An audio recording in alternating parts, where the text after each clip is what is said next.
The Tale of Esther's Temptation. In the heart of Benin City, nestled among the bustling streets and vibrant markets, lived a woman named Esther. She was a diligent and kind-hearted middle-aged woman, married to a hard-working man named Andrew. Together, they owned a small restaurant that was once a place of joy and camaraderie, but in recent times, business had been dwindling. The restaurant, known as Andrew's Delight, had seen better days. Customers were fewer, and the once thriving eatery was now struggling to make ends meet. Esther spent sleepless nights worrying about how to keep their business afloat. Despite her best efforts and delicious meals, something seemed to be missing. The competition in the area was fierce, and many new restaurants had sprung up, attracting their loyal customers.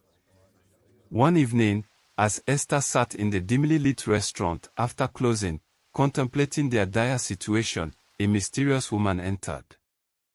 She introduced herself as Iyi, a well-known herbalist and seer in the community. Iyi had heard of Esther's plight and offered her a solution that seemed too good to be true.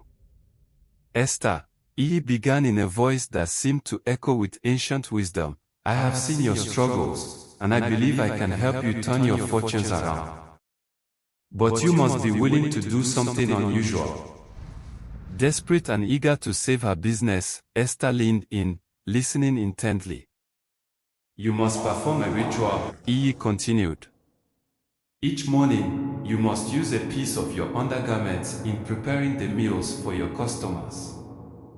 This act will infuse your food with a charm that will attract people to your restaurant, making it the most popular place in Benin City." Esther was taken aback by the suggestion.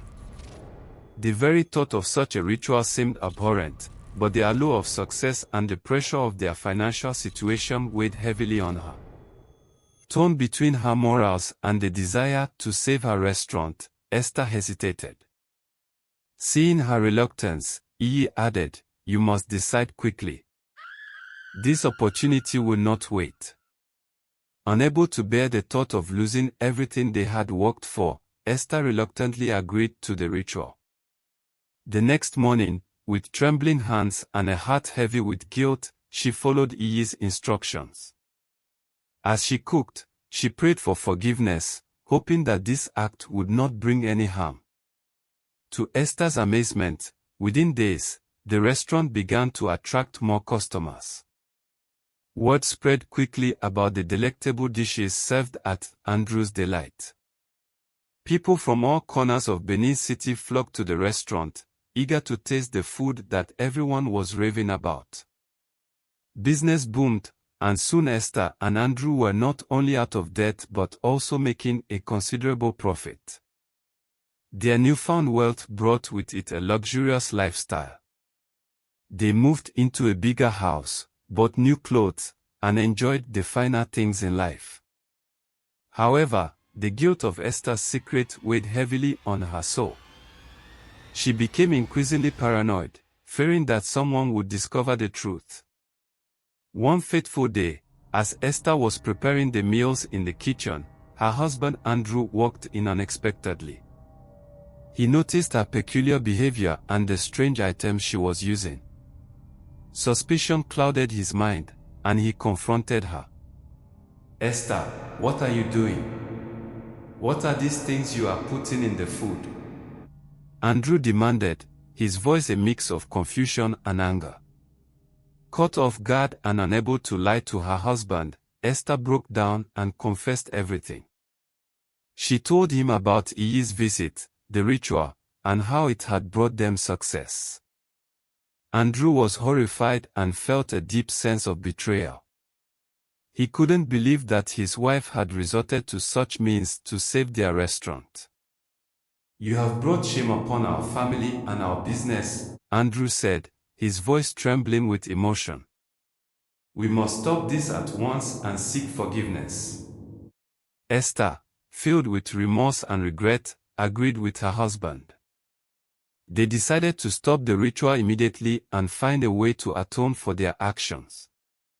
However, The news of their success had already spread far and wide, and their restaurant was still packed with customers every day. Despite their decision to stop, the effect of the ritual lingered. People continued to flock to Andrew's delight, and their wealth grew. But Esther could not find peace. Her conscience gnawed at her, and she knew she had to make amends. One day, driven by the need to cleanse her soul, Esther sought out E. She found her in a small hut on the outskirts of the city, surrounded by herbs and charms. E greeted her with a knowing look. "You have come to seek redemption," E said softly. "Yes," Esther replied, tears streaming down her face. "I can no longer live with this burden. I must make things right." E nodded and handed Esther a small vial of herbs. "Use this to purify your restaurant. It will break the charm and cleanse the space of the ritual's effects. But know this, Esther, true redemption comes from within. You must find a way to forgive yourself and seek forgiveness from those you have wronged." Esther took the vial and returned to the restaurant. She followed E's instructions, purifying the space and ridding it of the ritual's influence. The charm was broken, and slowly, the number of customers began to dwindle. But Esther felt a sense of relief and a glimmer of hope. With their business returning to its humble beginnings, Esther and Andrew focused on rebuilding their reputation through honest means. They reached out to their community, seeking forgiveness and understanding. They shared their story, hoping to warn others of the dangers of succumbing to desperation and temptation. In time, Andrew's Delight regained its place as a beloved local eatery, not because of a charm but because of the genuine care and effort Esther and Andrew put into their food and service. Their journey had been a difficult one, filled with moral dilemmas and hard lessons, but they emerged stronger and wiser. Esther learned that true success is not measured by wealth but by integrity and the respect of one's community. She vowed never to stray from the path of honesty again, knowing that the love and support of her family and neighbors were worth more than all the riches in the world. And so, the tale of Esther's temptation and redemption became a cautionary story in Benin City, reminding all who heard it that the road to prosperity is paved with honesty, hard work, and unwavering moral principles. A twist of fate. However, Esther's tale did not end with redemption and peace.